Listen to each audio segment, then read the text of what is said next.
Joining me now by phone, former chief political advisor to President George H.W. Bush, chief spokesman for the 92 campaign, and chairman of the Prime Policy Group, Charlie Black. Charlie, thanks so much for joining me. You know, Charlie... Judge, it's my pleasure. It's my pleasure on this sad day. Yes, indeed it is. And throughout the hour, Charlie, we're going to talk about the president and his incredible accomplishments and his legacy. But you worked side by side with him when he was president and when he was running for a second term. Tell us something about him that no one knows. Well, he was, some people know this, but he was an incredible man, a man of personal courage and political courage. He believed in public service for the sake of service, not just for political ego gratification. But the thing I would say is he was uncommonly kind and courteous. Now, I worked with him for about 5 years, you know, closely, almost daily. And of all the people I ever worked with in politics, President Bush thanked me more for helping him out than all the others put together.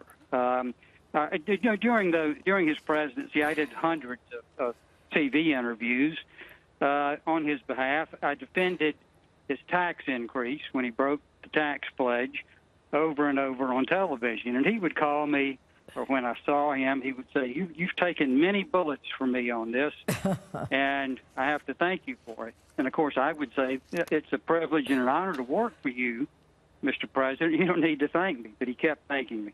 Well, he clearly was a gentleman, a refined man, and an elegant man.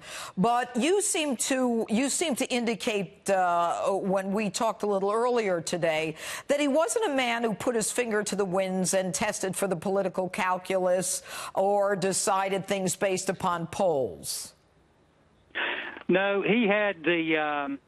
He was almost a political junkie in terms of his interest in polls and politics. He had, in his private office in the White House residence, he had 4 televisions there. In those days, we just had 4 networks, and he would watch, you know, all of them at once. So he was interested in politics. He liked it, but he saw the job of being president as distinct from politics. You were supposed to do what you thought was right. You were supposed to work across party lines and be civil about it.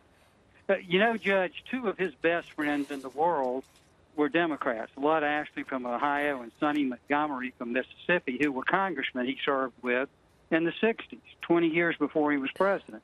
And he kept it that way. He had as many friends on the Democratic side as the Republican. And indeed, it was his friends, Charlie, on the Democratic side who pushed him to go back on his promise. You were there during the calculation as it related to the read my lips, no more taxes. Tell us about what happened on the inside there. Well, the president was very concerned about the federal deficit, which, you know, if you look at it today, my gosh, it's 20 times as high. But he felt the economy was in danger of slowing down because of the size of the deficit. Of course, the economy did slow down in 1991 and 92. And so he thought we needed to cut the deficit, but the Congress was controlled by the Democrats, both houses. So any budget arrangement had to be a compromise. It had to be a deal. They insisted on a tax increase. So he eventually made a deal that, and Governor Sununu, when he's on later, can give you more details than I can. He was there the whole time. But $3 of spending cuts for every dollar of tax increase. Now, the president knew he had pledged not to increase taxes, but he thought this was the right thing to do for the country. He asked me about it once as a political advisor, and I said, yes, it'll hurt you politically.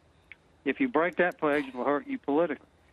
And he said, well, is there any way I could win? I said, well, if the economy gets really good, then people might be able to overlook it or willing to overlook it. But it's probably going to hurt your reelection. He did it anyhow because he thought it was the right thing for the country. And when he did do it, he realized the risk that was associated with his going forward with a deal with the Democrats and going back on his promise. He understood it? He understood it. and he understood that it might well cost him his reelection. All right, let's talk about him and his interest in politics. His kids were interested in politics, obviously, two of them running for governor in the same year, one in Florida, one in Texas. How did he and Barbara handle the politics of their children as opposed to the politics of their own? They were always very proud of all of their children, and especially those who ventured into politics, George W. and Jeb.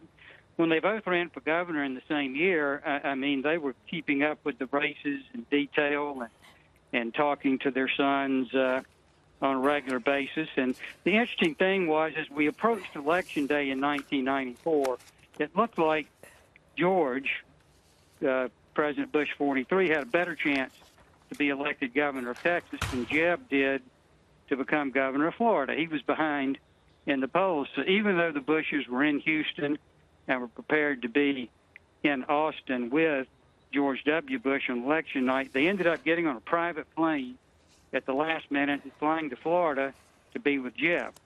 And, of course, what happened is Jeb lost and George won. But that's how much they cared about their sons. Well, then, in the last few seconds, what do you think the president will be most remembered for, Charlie?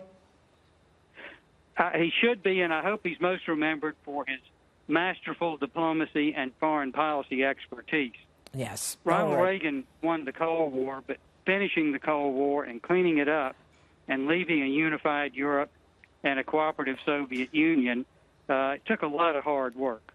And we had the right person in there, because President Bush 41 had all the experience and had all the relationships around the world to pull that off. That plus winning the Gulf War and pulling out of the Gulf War once the mission of freeing Kuwait was accomplished. Those are the things he should most be remembered for his expertise in world affairs. All right, Charlie Black, thanks so much for being with us tonight.